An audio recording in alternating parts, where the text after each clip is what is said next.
조합제 TV 시청자 여러분 안녕하십니까. 심야에 또 방송을 하게 됐습니다. 김관진 전 국방장관에 대한 구속영장 재청구가 또 기각이 되었다고 합니다. 김정은이가 가장 싫어하는 사람이 김관진 전 장관이었습니다. 김관진 전 장관에 대한 구속영장 청구는 두 번 다 무리였습니다. 김관진 전 장관이 북한 노동당 정권의 대남 공산화 전략의 일환으로 전개되고 있는 사이버상의 대남 심리전에 적극적으로 대응하도록 한 것이 그게 무슨 죄가 됩니까? 지금 분위기가 문재인 정권 들어서고 나서 공산주의에 반대하는 것, 북한 정권에 반대하는 것을 범죄로 여기는 것이 아니냐 하는 의심이 들지 않을 수 없는 것이 바로 이런 집요한 김관진 전 장관 감옥에 집어넣기 시도인 것입니다. 그것은 변론으로 하고, 어제 저녁에 문재인 대통령의 수석 대북 특사였던 정의용 청와대 국가안보실장이 남과 북은 4월 말 판문점 평화의 집에서 제3차 남북정상회담을 개최하기로 했다고 발표했습니다. 북한을 방문하고 김정은을 만나고 돌아온 정 실장은 성남 서울공항으로 귀국한 뒤에 춘추관 브리핑에서 이같이 밝혔습니다. 귀국으로 지금 보도가 되는데 귀환이라고 해야 되겠죠. 왜냐하면 북한은 외국이 아닙니다. 우리나라 땅입니다. 우리나라 땅에 갔다가 돌아왔으니까 언론이 귀국이라고 표현한 건 잘못됐습니다. 귀환이라고 해야 됩니다. 정 실장은 판문점은 우리 분단의 상징이며 그간 2차례 평양에서 남북정상회담이 열렸다면서 3차 회담이 판문점 남쪽 구역인 평화의 집에서 개최되는 것에는 상당한 의미가 있다고 이야기를 했습니다. 여기에 대한 저의 평가를 말씀드리겠습니다. 첫째, 정상회담이라는 말은 틀린 말입니다.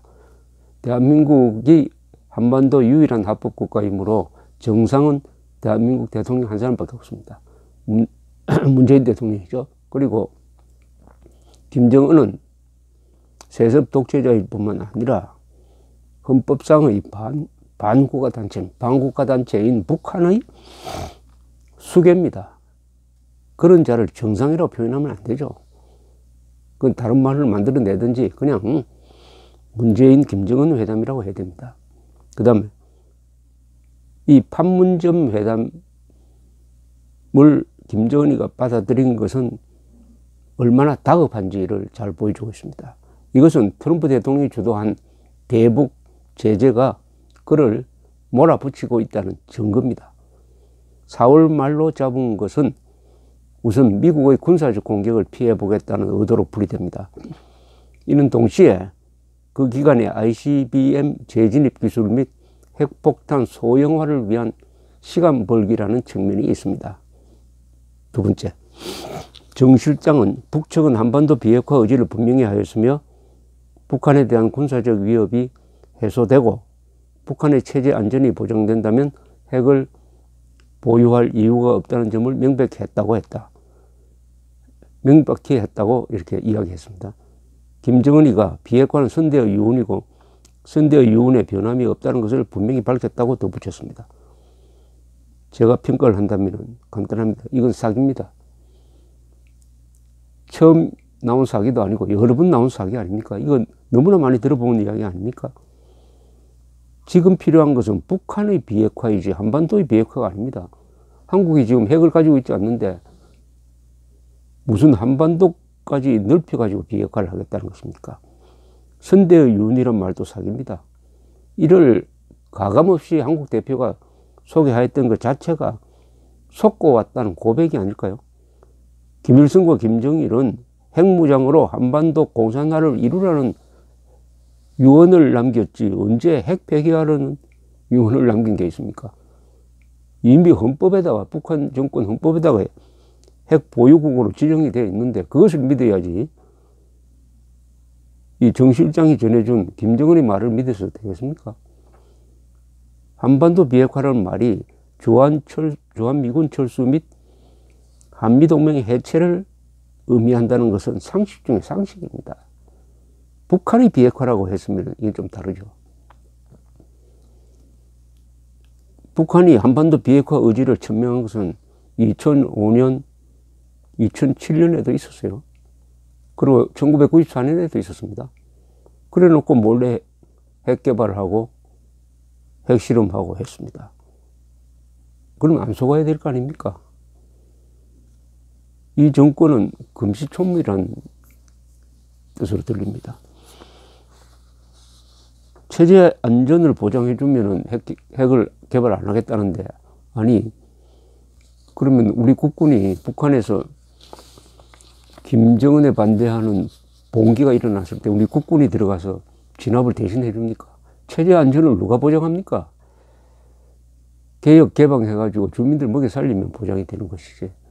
그러니까 이것은 체제 보장이라는 실현 불가능한 조건을 걸고 그렇게 하면은 핵을 폐기하겠다고 했으니까 핵을 폐기 안 하겠다는 이야기입니다. 이거는 그 문맥상 이미 의도가 드러난 것인데 우리 정의용 씨는 처음 들은 것 같습니다. 세 번째, 정의용 실장은 북측이 비핵화 문제 협의 및 북미 관계 정상화를 위해 미국과 허심탄회한 대화를 할 수 있다는 용의를 표명했다고 했습니다. 김정은은 우리 특사단에게 북미 대화의 조건을 특정하지 않고 대화의 상대로 진지한 대우를 받고 싶다는 의사를 밝혔다고 정 실장은 전했습니다. 제 평가입니다. 미국은 완전하고 검증 가능하며 불가역적인 비핵화를 지금 목표로 한 대화만을 하겠다는 태도가 확고합니다. 그 목표가 달성될 때까지는 대화를 하더라도 제재는 계속 강화해 갈 것이란 이야기입니다. 그런데 대화의 조건을 특정하지 않았다고 했습니다. 미국은 대화의 조건을 특정한 상태입니다. 이것을 어떻게 조정할 것인가, 한국에 들어서 이게 궁금합니다. 물론 미국에 달려있죠. 대화는 대화대로 하고 제재는 제재식으로 한다. 이렇게 방침이 결정되면은 미국과 북한은 결국 시간과 싸워야 합니다. 미국은 대화 기간에 북한이 핵미사일 능력을 발전시키는 것을 어떻게 막을지 고민해야 되고, 김정은은 악화되는 경제 사정을 어떻게 돌파해서 버틸 것인가를 고민해야 되는데, 이 시기에 한국이 북한에 대해서 돈을 주고 개성공단을 열고 금강산 관광을 재개한다든지 해가지고 숨통을 틔워줄 가능성이 있습니다. 물론 그렇게 되면 국제 제재를 받을 가능성도 있는데 이것은 국민이 감시해야 될 부분입니다. 네 번째, 정의용 실장은 대화가 지속되는 동안 북측은 추가 핵실험 및 탄도미사일 시험 발사 등 전략 도발을 재개하는 일은 없을 것임을 명확히 했다면서, 이와 함께 북측은 핵무기는 물론 재래식 무기를 남측을 향해 사용하지 않을 것임을 확약했다고도 했다. 참 황당한 이야기입니다. 김정은의 건방진 훈수를 앵무새처럼 전하고 있는 정의용 실장의 국적이 궁금합니다. 남한을 공격하지 않겠다는 약속을 믿는다는 이야기인데, 아니 속임수의 대가를 믿으라고 세계를 향하여 선전해 주는 꼴 아닙니까? 그럼 천안함 폭침, 연평도 도발, 아니 6.25는 왜 일어났습니까? 남한을 공격하지 않겠다는 약속을 했다는 것을 국민들한테 전하는 사람이 어떻게 느껴지십니까? 도쿠가와 이에야스는 적을 믿는 자는, 적을 믿으라고 하는 자는 삼족을 멸해야 한다는 말까지 했습니다. 정의용 씨한테 해당되는 말은 아닙니다. 오해하지 마십시오. 그러니까 거짓말쟁이를 믿으라고 하는 사람이 있으면은 그것은 거짓말쟁이의 도움이죠. 수많은 거짓말에 속아 넘어가서 당해본 한국에 한국에서 북한이 한국을 치지 않겠다고 약속했다. 이게 무슨 큰 성과인 것처럼 공식 발표하는 것, 할 말이 없습니다. 김일성이 남침 직전에 그 비슷한 평화공세를 한 것도 이제는 잊었습니까? 역사가 가르쳐 주지 않던가요? 핵실험이나 미사일 시험을 하지 않는 것은 북한의 권리가 아니고 의무입니다. 국제법이 강제하고 있습니다. 그렇게 하라고.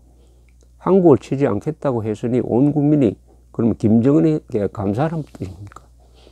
살인광도가 앞으로는 살인하지 않겠다고 했다는 말을 형사가 피해자들한테 전해주면 뺨맞지 않을까요? 김정은이 전쟁범죄자, 학살자, 반인류 범죄자, 테러 지원자임을 모릅니까? 이런 자가 갑자기 자선가로 변할 수가 있습니까?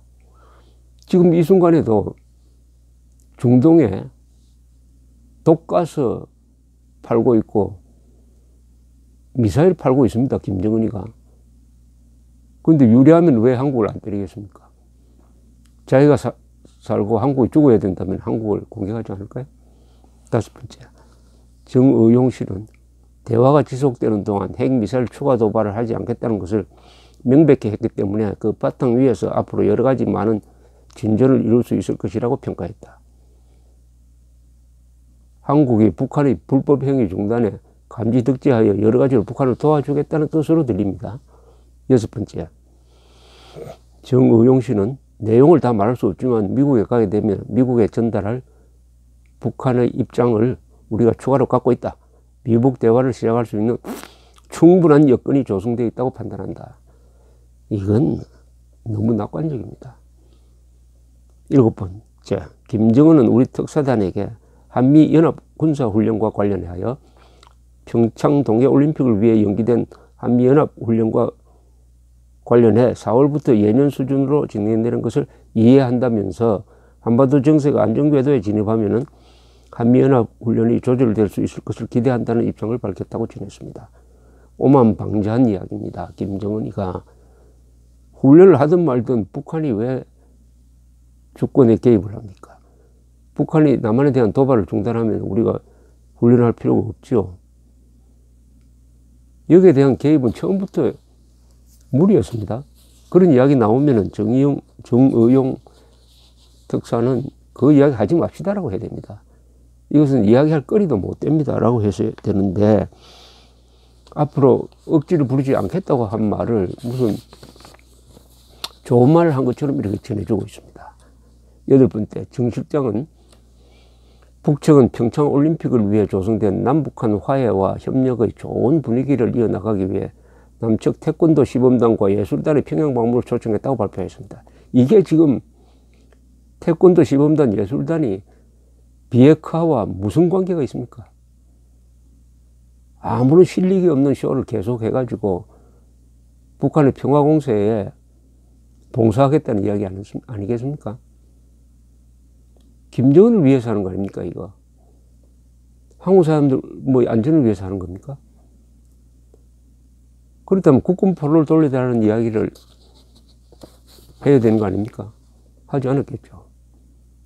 아홉 번째, 정 실장은 양측 합의사항을 발표한 뒤에 대북 특사단 방북이 한반도 평화 정착과 남북관계 발전의 중요한 전기를 마련했다고 평가한다며 실무 협의를 통해 합의사항을 이행할 것이라고 했다. 대한민국 발전의 전기가 될지 파멸의 전기가 될지는 두고 봐야 합니다. 영국의 챔벌레인이 1938년에 2차 세계대전의 문을 열게 되는 뮌헨 회담을 하고 돌아와서는 우리 시대의 평화라고 자화자찬했던 일이 생각납니다. 김칫국부터 마실 일은 따로 있습니다. 김칫국은 연탄가스에 중독됐을 때 마시는 것이지, 국가 생존의 문제가 걸린 이런 일을 하면서 이렇게 먼저 샴페인을 터뜨리면 어떻게 됩니까? 한 번 터뜨리는 샴페인은 다시 집어넣을 수가 없습니다. 1994년에 제네바 합의도 깨고 2005년 육자회담 합의도 깨고 2007년 합의도 깬 세 번에 걸친 비핵화 합의를 깬 북한이 아직도 비핵화 약속도 하지 않았는데, 그런 비핵화 약속도 하지 않았는데 평화정착을 위한 전기라고요? 김정은이 웃고 있을 것입니다. 10번째, 정 실장은 이 같은 내용을 국제사회에 설명하기 위해 이번 주 서훈 국정원장과 함께 미국을 우선 방문할 계획이다. 이어 정 실장은 중국과 러시아를, 서 원장은 일본을 방문할 계획이다. 정 실장은 이를 통해 국제사회의 지지와 협력을 바탕으로 남북관계의 안정적 발전을 위한 노력을 지속할 것이라고 했다. 이렇게 보도되었습니다. 저의 평가입니다. 남북관계의 안정적 발전은 김정은이가 완전하고 검증 가능하며 돌이킬 수 없는 핵 폐기를 한 뒤에 가능한 것입니다. 이를 거꾸로 하면 안 됩니다. 두서가 맞아야죠. 안정적 발전을 위해서는 피해 당사자인 한국이 중재자가 아니라 세계가 동참하고 있는 대북 제재의 맨 앞에서 선도해야 합니다. 그렇게 하면 국제사회가 한국을 지지하고 협력할 것입니다. 그런데 간첩을 잡는데 정신이 없어야 할 국정원장이 왜 외교부 장관 역할을 대신하면서 북한의 메시지를 대신 전해주는 이런 역할을 합니까? 이것은 국정원법 위반입니다. 이것은 일종의 정치 개입이 아닐까요?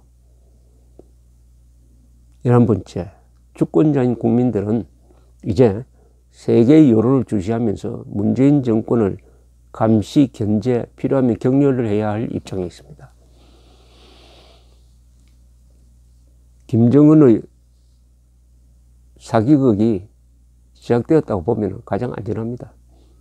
문제는 김대중 노무현 정권처럼 문재인 정권도 또 자진해서 속아 넘어가면서 한국의 국가 이익이 흔들리고 한미동맹이 위태롭게 될 위험성이 많다는 점에 있습니다.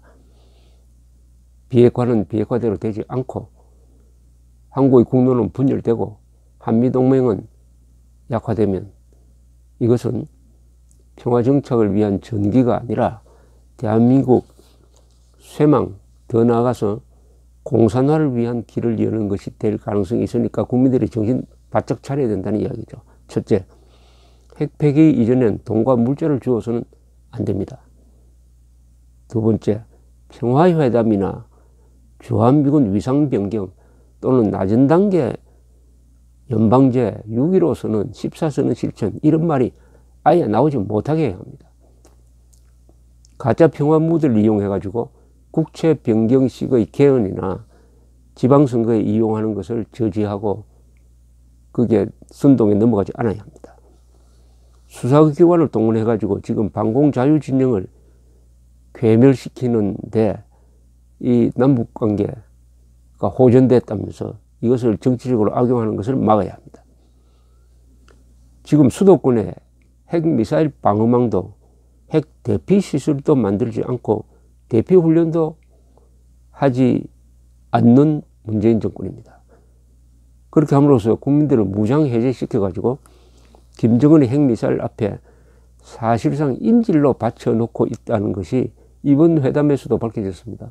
그러니까 한국을 핵으로 공격하지 않겠다고 하니까 이 대북 특사가